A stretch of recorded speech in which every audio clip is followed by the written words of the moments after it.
Hello, welcome to education therapy. बच्चों, यहाँ पर आज हम उत्तर प्रदेश बोर्ड कक्षा 8 विषय विज्ञान में पाठ 9 यानी दिव्यांगता पाठ को पढ़ेंगे। तो चलिए शुरू करते हैं बिना किसी देरी के। तो यहाँ पर इकाई 9 जिसका नाम है दिव्यांगता। सबसे पहले इस पाठ में हम ये देखते हैं कि हमको कौन कौन से मुख्य बिंदु पढ़ने हैं। तो मुख्य बिंदु पहले देख लेते हैं। तो सबसे पहले हमारा दिव्यांगता के कारण, यानी दिव्यांगता का कारण क्या क्या है वो हमको जानना है इसमें। उसके बाद हमको जानना है दिव्यांगता के लक्षण एवं प्रकार, ये जानना है। फिर चोट लगने पर प्राथमिक उपचार, चोट लगती है तो उसके लिए प्राथमिक उपचार क्या होता है और प्राथमिक उपचार में क्या क्या चीज़ें आती हैं ये जानना है। और फिर आखिरी में है हमारा दिव्यांगता के प्रति राष्ट्रीय एवं अंतर्राष्ट्रीय स्तर पर प्रयास एवं सामाजिक दायित्व। ठीक है, तो दिव्यांगता जो शब्द है, पहले तो आप ये दिव्यांगता शब्द को समझिए। यहाँ पर आप देख रहे हैं कि लिखा है दिव्यांगता, तो इस शब्द का मतलब क्या है पहले तो हम ये जान लेते हैं। देखिए, दिव्यांगता शब्द का उपयोग तो बहुत समय से हो रहा है, लेकिन यहाँ पे जो हम उपयोग कर रहे हैं वो हो रहा है विकलांगता की जगह पर हम दिव्यांगता का इस्तेमाल कर रहे हैं। ठीक है, पहले विकलांग, जैसे विकलांग का मतलब क्या हुआ, विकलांग होते थे जैसे कि कोई ऐसा व्यक्ति है जो शारीरिक रूप से या मानसिक रूप से कुछ ऐसा अक्षमता है उसके अंदर जो सामान्य व्यक्ति से उसको अलग कर रही है। उदाहरण के तौर पे, जैसे किसी के पास हाथ नहीं है, किसी के पास पैर नहीं है, कोई सुन नहीं सकता, कोई देख नहीं सकता, कोई बोल नहीं सकता। तो ऐसी बहुत सी अक्षमताएं हैं। किसी के पास सूझबूझ या समझने और तर्क करने की शक्ति नहीं होती, ठीक है, जिसको मंदबुद्धि आप कहते हैं। तो ये सारी चीज़ें जो विकलांगता के अंतर्गत आती हैं। तो ऐसे ही लोगों को विकलांग ना कहकर अब हम उन्हें दिव्यांग कहते हैं। ठीक है, उसी विकलांगता को, इस शब्दावली को हटाकर दिव्यांगता शब्द को यहाँ पे रखा गया है। तो आप समझ गए होंगे कि दिव्यांगता का यहाँ मतलब क्या है। ठीक है, अब देखिए जैसे देखिए अवस्थाओं, जैसे बहुत सी अवस्थाएं, शारीरिक अवस्था हो गई, कोई शारीरिक रूप से अक्षम है कार्य करने में, या कोई मानसिक रूप से अक्षम है कार्य करने में, चाहे शारीरिक हो या मानसिक हो। अगर दोनों में से किसी भी रूप से वो अक्षम है कार्य करने में, तो वो किस में आएगा, उसको हम दिव्यांगता या दिव्यांग में काउंट करेंगे, या उसी को हम विकलांगता कहते हैं या विकलांग कहते हैं। ठीक है, दिव्यांग शब्द पर जो प्रयोग है इस पे जोर कब दिया गया, इस पे जोर दिया गया जो हमारे माननीय प्रधानमंत्री जी हैं, मोदी जी, इन्होंने दिव्यांग शब्द पर बहुत अधिक जोर दिया। ताकि दिव्यांग का मतलब इन्होंने यहाँ पे ये दिया कि उसके पास सामान्य लोगों से कुछ अलग है, इसीलिए उसे उन्होंने दिव्यांग कहा। ठीक है, किसी भी प्रकार की विकलांगता हो उसे हम हटाने के लिए कि जो सामने वाला व्यक्ति विकलांग व्यक्ति है वो असहज महसूस ना करे, उसे बुरा ना लगे, वो खुद को कहते हैं जैसे उसको शर्म महसूस ना हो, इसलिए दिव्यांग शब्द का उपयोग किया जाता है। और ये बहुत अच्छी बात है, दिव्यांग शब्द का ही उपयोग होना चाहिए इन सब चीज़ों के लिए, इन सभी लोगों के लिए, क्योंकि वो सच में, जहाँ पे मान लीजिए 100 लोग हैं, अब 100 लोग में से कोई एक इंसान पढ़ने में बहुत अच्छा है, तो आप उसको अच्छा कहेंगे, 100 को तो कहे नहीं कि बाकी 99 को तो कहेंगे नहीं। क्यों? क्योंकि वो नॉर्मल हैं। ऐसे ही इस पूरी दुनिया में सब नॉर्मल हैं, लेकिन बहुत कम लोग ऐसे हैं जो दिव्यांग हैं। तो इसका मतलब वो कुछ तो खास बात है उनके अंदर। ठीक है, तो इसीलिए इनको दिव्यांग हमारे प्रधानमंत्री जी ने कहा कि इस शब्द पर जोर दिया जाए। अब आते हैं हम दिव्यांगता या अक्षमता। ठीक है, दिव्यांगता या अक्षमता, देखिए दिव्यांगता क्या है, एक बहुत व्यापक शब्द है। ठीक है, दिव्यांगता एक खुद में एक बहुत व्यापक शब्द है, जिसका शाब्दिक अर्थ क्या है, शरीर के किसी अंग की बनावट में कमी होना। ठीक है, चाहे ये जो बनावट है, बनावट मतलब ऊपरी ढांचा। ठीक है, अब ऊपरी ढांचा तो ठीक है, लेकिन अब दिमागी बीमारी किसी को हो जाए तो वो भी दिव्यांगता के अंदर ही आती है। ऐसा नहीं कि सिर्फ ऊपरी बनावट में कोई दिक्कत है, कोई कमी है तो उसे हम दिव्यांग कहेंगे। मानसिक रूप से कमजोर है तो उसे भी हम दिव्यांग कहेंगे। ठीक है, अब देखिए इसमें आता क्या है, जैसे देखिए एक स्थान से दूसरे स्थान तक जाने में कोई व्यक्ति असमर्थ हो, सुनने संबंधी दोष हो, देखने संबंधी कोई दोष हो उसके अंदर, ठीक है, तो ये सभी क्या है, ये सब दिव्यांगता के अंतर्गत ही आते हैं।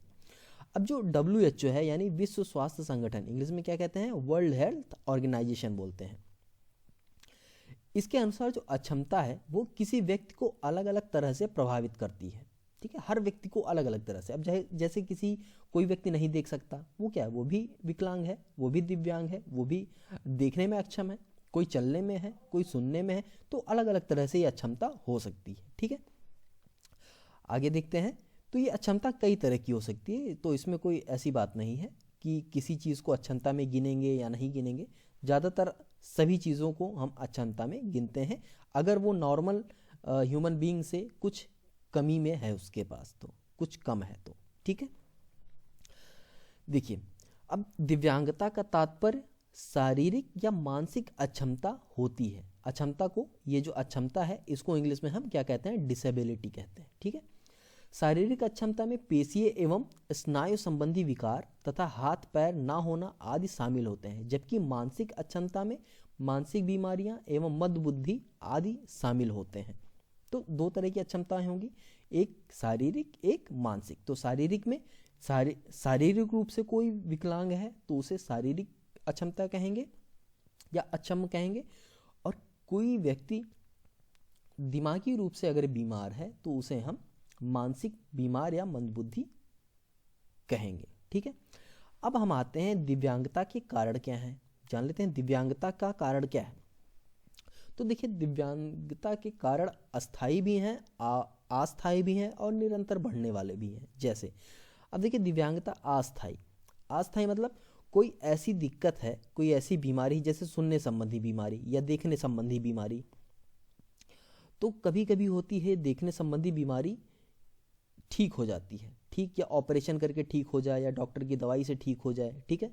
जैसे किसी को दिखाई नहीं पड़ रहा था, उसको दूसरी आंख लगा दी गई, अब उसको दिखाई पड़ रहा है, तो ये क्या हुई, ये एक तरह से अस्थायी में आ जाएगा, ठीक है, क्योंकि वो ठीक हो गया है। अगर ठीक नहीं होता तो वो अस्थायी में आ जाता। अब अस्थायी में जैसे कि किसी का पैर टूट गया है या कट गया है, किसी का पैर कट गया या हाथ कट गया, तो अब दूसरा हाथ तो उसको जुड़ेगा नहीं, दूसरा हाथ निकलेगा नहीं, ठीक है। उसका ऑप्शन अभी तक साइंस में विकसित नहीं हुआ है कि किसी का हाथ जमा दिया जाए, ठीक है, ऐसा है ना, तो वो अस्थायी में आएगा। और निरंतर बढ़ने वाली में जैसे किसी की आईसाइट कमजोर होती है, किसी को पहले शुरुआत में क्या होता है, कम दिखाई देता है, लेकिन समय के साथ धीरे धीरे क्या होता है, समय बीतते बीतते एक समय ऐसा आता है कि उसको बिल्कुल दिखाई नहीं देता। तो ये निरंतर बढ़ने वाली भी हो सकती हैं। अब देखिए, कुछ अक्षमता या दिव्यांगता जो होती है जन्मजात दिव्यांगता, जन्मजात मतलब ऐसी दिव्यांगता या ऐसी विकलांगता जो बचपन से ही उसके अंदर हो। अब वो चाहे किसी भी तरीके से आए, चाहे अनुवांशिकी रूप से आई हो, चाहे जो कह सकते हैं संक्रमण के रूप में आ गई हो, ठीक है, या किसी दवा के दुष्प्रभाव के कारण आ गई हो, वो सब क्या आ जाती हैं, जन्मजात। यानी कोई बच्चा पैदा हुआ था या गर्भ में था तो माता ने कोई दवा खा ली, ठीक है, तो हो सकता है उस दवा का रिएक्शन हो जाए बच्चे के ऊपर, ठीक है, तो या माता पिता के अनुवांशिकी के कारण जो उनके अंदर जो कमियां थी वही कमियां बच्चों में आ जाएं, ठीक है, इनहेरिटेंस जिसको बोलते हैं, तो ये जन्मजात है। उसके बाद उपापर्जित दिव्यांगता। तो ये जो उपापर्जित दिव्यांगता है ये क्या है, ये दिव्यांगता जीवन काल में यानी पूरे जीवन काल में किसी भी समय हो सकती है। अब इसमें जैसे दुर्घटना हो गई, आकस्मिक आघात हो गए, तो ऐसी स्थितियों में ये सारी दिव्यांगता आ जाती हैं। जैसे अब कोई साइकिल से जा रहा है, एक्सीडेंट हो गया, उसका पैर टूट गया, तो क्या है, ये उपापर्जित है, ठीक। चलिए आगे देखते हैं दिव्यांगता के प्रकार। अब दिव्यांगता के प्रकार देखिए, अगर हम बात करें तो दिव्यांगता कई प्रकार की श्रेणियों में है।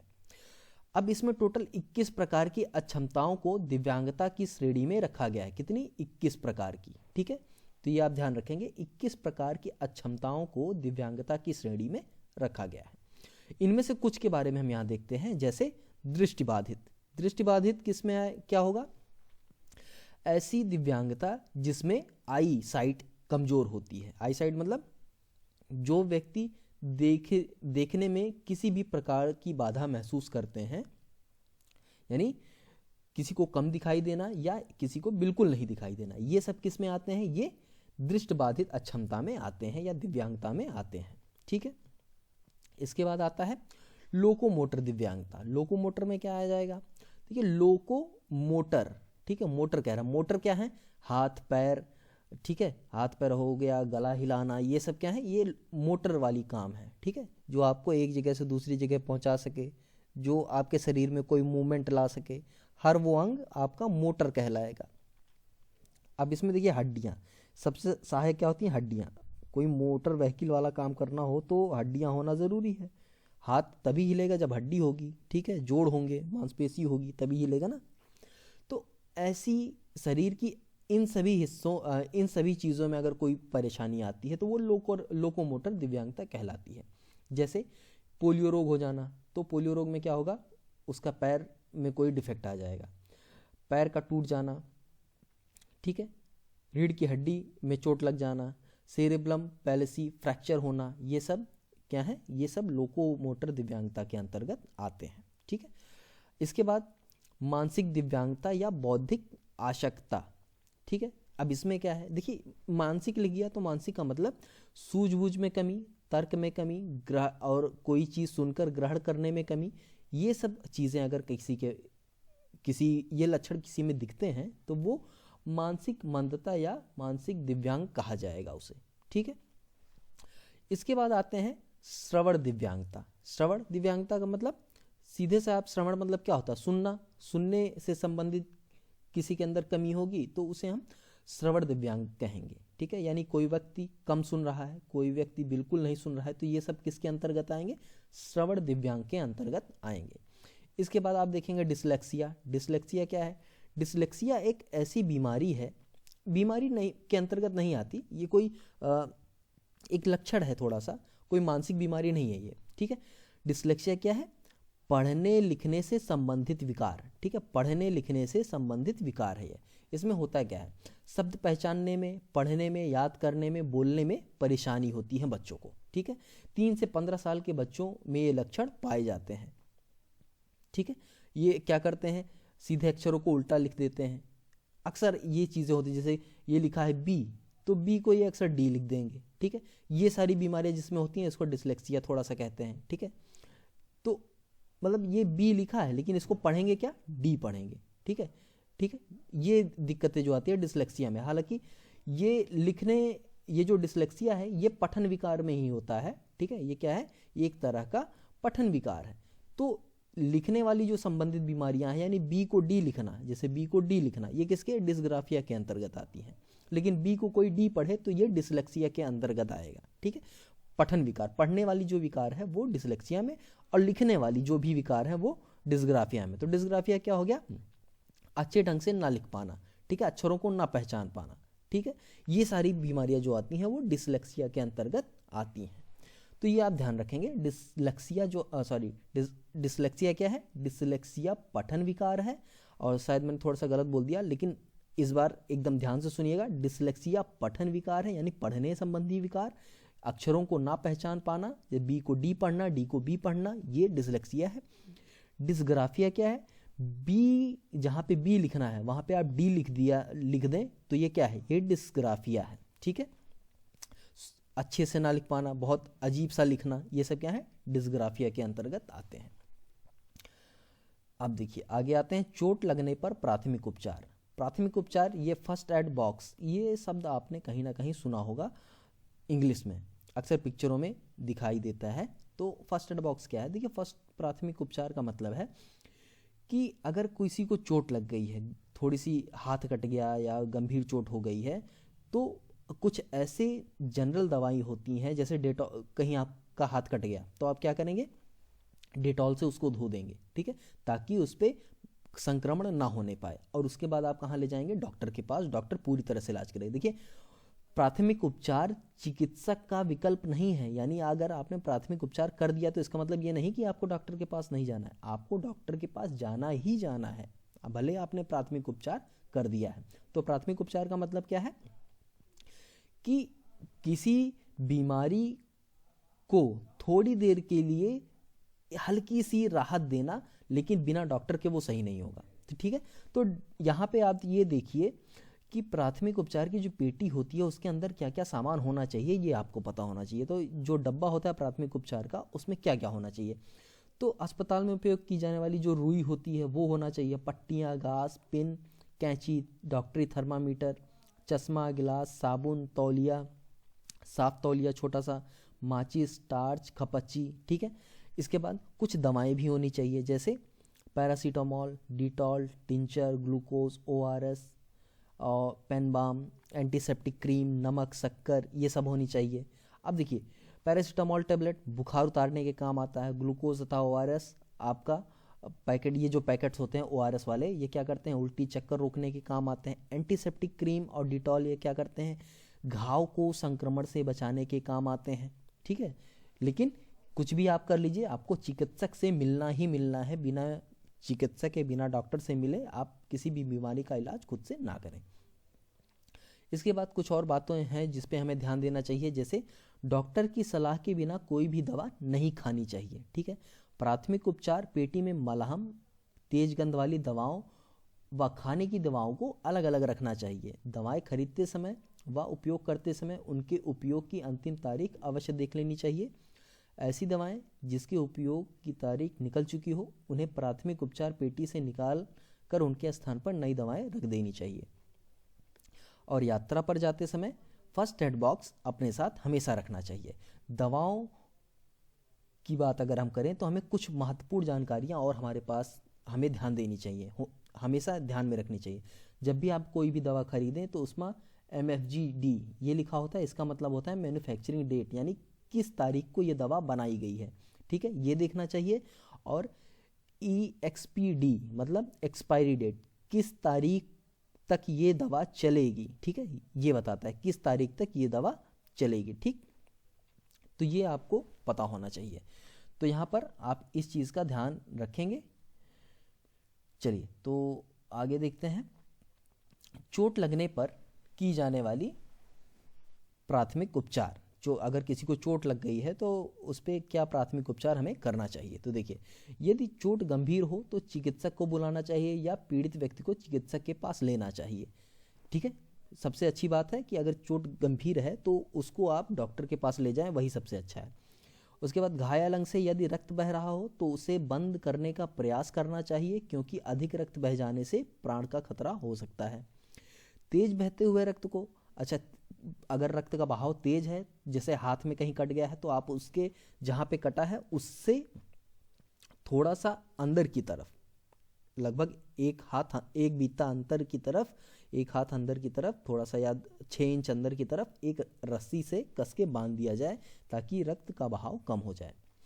तो बहते हुए रक्त को रोकने के लिए हाथ को हृदय से ऊंचा रखना चाहिए, यानी अगर आप खड़े हैं और आपका हाथ कट गया है तो आप ऊपर की तरफ हाथ को उठा लीजिए, तो इससे रक्त का बहाव कम हो जाएगा। ऐसे में यदि बर्फ उपलब्ध हो तो साफ कपड़े में लपेटकर चोट वाले स्थान पर रखने पर रक्त का बहाव कम हो जाता है, क्योंकि बर्फ क्या करती है, रक्त के बहाव को जमाना शुरू कर देती है, जिससे रक्त का बहाव कम हो जाता है। चोट को रेत व मिट्टी से बचाना चाहिए। चोट को मक्खियों से बचाना चाहिए, मच्छरों से बचाना चाहिए ताकि उस पर संक्रमण ना होने पाए। साधारण चोट हो तो एंटीसेप्टिक जो घोल होते हैं उससे साफ करके दवा लगाकर पट्टी बांध देनी चाहिए, पर गंभीर चोटों पर घायल व्यक्ति को चिकित्सक के पास ले जाना चाहिए, ये आपको ध्यान रखना है। इसके बाद अगर हम बात करें तो गिरने या फिसलने से हाथ या पैर की हड्डी टूटने पर जो प्रभावित अंग है, जैसे हाथ टूटा है तो उसको ज़्यादा हिलाना डुलाना नहीं चाहिए। खपच्ची लगाकर पट्टी से हल्का सा बांध देना चाहिए और डॉक्टर को दिखाने जरूर जाना है, क्योंकि वही ठीक कर पाएगा फिर उसे। अब यहाँ बात करें आगे हम, अगर दिव्यांगता के प्रति राष्ट्रीय और अंतर्राष्ट्रीय स्तर पर क्या क्या प्रयास हो रहे हैं। ठीक है, तो देखिए, दिव्यांगता जो शब्द है या जिसको हम विकलांगता कहते हैं, तो सबसे पहले तो ये है कि इनके प्रति बहुत सी, चाहे इंटरनेशनली अंतर्राष्ट्रीय बात करें चाहे राष्ट्रीय बात करें, बहुत सारी संस्थाएं हैं जो कार्य कर रही हैं। अगर हम सिर्फ भारत की बात करें तो भारत में 7 राष्ट्रीय संस्थान है जो इस क्षेत्र में कार्य कर रहे हैं। जैसे यहाँ पे देखिए शारीरिक विकलांग संस्थान नई दिल्ली, ये शारीरिक लिखा हुआ है, ठीक है। फिर राष्ट्रीय दृष्टि, यहाँ पे दृष्टि लिखा हुआ है, ये मिट गया है, ठीक है। दृष्टि विकलांग संस्थान देहरादून, राष्ट्रीय आर्थोपेडिक विकलांग संस्थान कोलकाता, राष्ट्रीय मानसिक विकलांग संस्थान सिकंदराबाद, राष्ट्रीय श्रवण विकलांग संस्थान मुंबई, राष्ट्रीय पुनर्वास तथा अनुसंधान संस्थान कटक, राष्ट्रीय बहुविकलांग सशक्तिकरण संस्थान चेन्नई। ये 7 संस्थान हैं जो इस क्षेत्र में हमारे देश में कार्य कर रहे हैं। थोड़ी सी जानकारी और जान लेते हैं। यहाँ पे देखिए, दिव्यांग व्यक्तियों को सशक्तिकरण के क्षेत्र में उत्कृष्ट कार्य करने के लिए उत्तर प्रदेश राज्य को सर्वश्रेष्ठ राज्य का राष्ट्रीय पुरस्कार भारत सरकार द्वारा 3 दिसंबर 2015 को विकलांग दिवस के अवसर पर प्रदान किया गया है। उत्कृष्ट एवं बाधा रहित वातावरण के लिए डॉक्टर शकुंतला मिश्रा राष्ट्रीय पुनर्वास विश्वविद्यालय लखनऊ को 3 दिसंबर 2014 विश्व दिव्यांग स्वास्थ्य दिवस के अवसर पर भारत सरकार द्वारा राष्ट्रीय पुरस्कार प्रदान किया गया है। तो ये आप याद रखिएगा, ठीक है। अगर विकलांगता 40% या उससे अधिक किसी भी प्रकार की अक्षमता है तो व्यक्तियों को दिव्यांग कहा जाता है, ठीक है। ये आप ध्यान रखिएगा, कोई व्यक्ति दिव्यांग कहा जाएगा जब वो 40% से अधिक उसकी विकलांगता होगी। अगर विकलांगता या दिव्यांगता 40% है तो दिव्यांगता प्रमाण पत्र मुख्य चिकित्सा अधिकारी अथवा सामुदायिक केंद्र या प्राथमिक स्वास्थ्य केंद्र के डॉक्टर द्वारा उपलब्ध कराया जाता है, ठीक है। ये आपको पता होना चाहिए और अगर आपसे कोई पूछता है तो आप ये जानकारी उसे देंगे, ठीक है। अब आते हैं अगले बिंदु पर, अंतर्राष्ट्रीय विकलांगता विकास कंसोर्टियम, ठीक है। यहाँ ये क्या है, देखिए ये जो IDDC ये जो है ये सहयोग और सूचना के आदान प्रदान के माध्यम से दिव्यांग लोगों के अधिकारों को बढ़ावा देता है। यहाँ इसमें जो है मोबिलिटी इंटरनेशनल USA यानी MIUSA ये अंतर्राष्ट्रीय विकास और दिव्यांगता कार्यक्रमों, दिव्यांगों और विकास के प्रतिभागियों के रूप में दिव्यांग लोगों को शामिल करने के लिए दिव्यांग समुदाय और अंतर्राष्ट्रीय विकास समुदाय के बीच में एक पुल का कार्य करता है। यानी एक तरह से लोकली और इंटरनेशनली ये जो भी इन दिव्यांग लोगों के विकास के रूप में जो भी बातचीत होती है ये एक पुल की तरह कार्य करता है, इधर से उधर बात को पहुंचाने में और उस उधर की बात को इधर पहुंचाने में, ठीक है। ये कार्य करता है ताकि ये दिव्यांग लोगों के लिए अच्छे से अच्छा कार्य किया जा सके, इनको और किस तरह से इनको बढ़ावा देना है, इनको प्रोत्साहन देना है, ये सारे कार्य कैसे किए जाएं, इसके लिए ये MIUSA कार्य करता है। अब यहाँ पे देखते हैं दिव्यांग जनों के प्रति सामाजिक दायित्व। देखिए सीधा एक सिंपल सी लाइन है, हमें दिव्यांग जनों को प्रोत्साहित करना है ताकि वो अपने अपने जिस क्षेत्र में उनका मन लग रहा है, जिस क्षेत्र में वो कार्य करने के स्पर्धी हैं या उस लायक हैं, उस कार्य को उन्हें करना चाहिए और हमें उस चीज़ के लिए उन्हें प्रेरित करना चाहिए। यही हमारा सामाजिक दायित्व है, ठीक है, बस। और कोई उन्हें कभी चिढ़ाना नहीं चाहिए, उन्हें कभी परेशान नहीं करना चाहिए, उन्हें हमेशा प्रोत्साहित करना चाहिए। अगर वो चल रहे हैं तो आप कहिए कि हाँ आप ये कार्य बहुत अच्छे से कर रहे हैं, आप बहुत अच्छा कार्य कर सकते हैं, आप ये खेल बहुत अच्छे से खेल सकते हैं। तो इस तरह से हमें उन्हें प्रोत्साहित करना चाहिए, उनके आत्मसम्मान को बढ़ावा देना चाहिए। यही हमारा सामाजिक दायित्व है दिव्यांगजनों के प्रति, ठीक है। अब यहाँ पे कुछ और मुख्य बिंदु हैं, उसको देखते हैं। जैसे देखिए अंतर्राष्ट्रीय स्तर पर शारीरिक रूप से अक्षम व्यक्तियों के लिए पैरा ओलंपिक का खेल आयोजित किया जाता है। पहला पैरा ओलंपिक खेलों का आयोजन जो है 1960 में रोम में किया गया था। प्रत्येक वर्ष 3 दिसंबर को विश्व दिव्यांग दिवस के रूप में मनाया जाता है, ये भी हमें याद होना चाहिए। अब हमने इस पाठ में टोटल क्या सीखा है उसको एक बार रिवाइज कर लेते हैं पॉइंट के रूप में। शारीरिक एवं मानसिक अक्षमताओं को दिव्यांगता कहते हैं। वर्तमान में 21 प्रकार की अक्षमताओं को दिव्यांगता की श्रेणी में रखा गया है। प्राथमिक उपचार के लिए कुछ आवश्यक सामग्री को एक पेटी या बॉक्स में रखा जाता है जिसे प्राथमिक उपचार पेटी कहते हैं या इंग्लिश में फर्स्ट एड बॉक्स कहते हैं।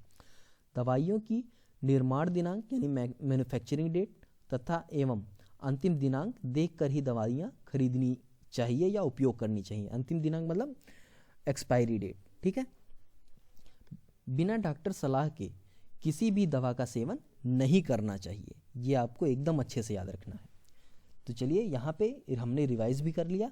अब यहाँ से आपके जो हैं सारे अभ्यास प्रश्न स्टार्ट हो गए हैं। तो उम्मीद करता हूँ कि पाठ पढ़ने के बाद आप ये अभ्यास प्रश्न आसानी से हल कर पाएंगे। ये सारे प्रश्न आप कोशिश करिएगा, एक बार ज़रूर कोशिश करिएगा इसको हल करने की। फिर भी अगर कहीं कोई डाउट हो, इस पाठ में कोई बिंदु ऐसा है जो आपको समझ में नहीं आया है, तो वो आप कमेंट बॉक्स में पूछ सकते हैं। मैं पूरी कोशिश करूँगा कि आपकी दुविधा को, आपके डाउट को दूर करूँ। तो चलिए आज के लिए बस इतना ही, मिलते हैं नेक्स्ट वीडियो में, तब तक के लिए धन्यवाद।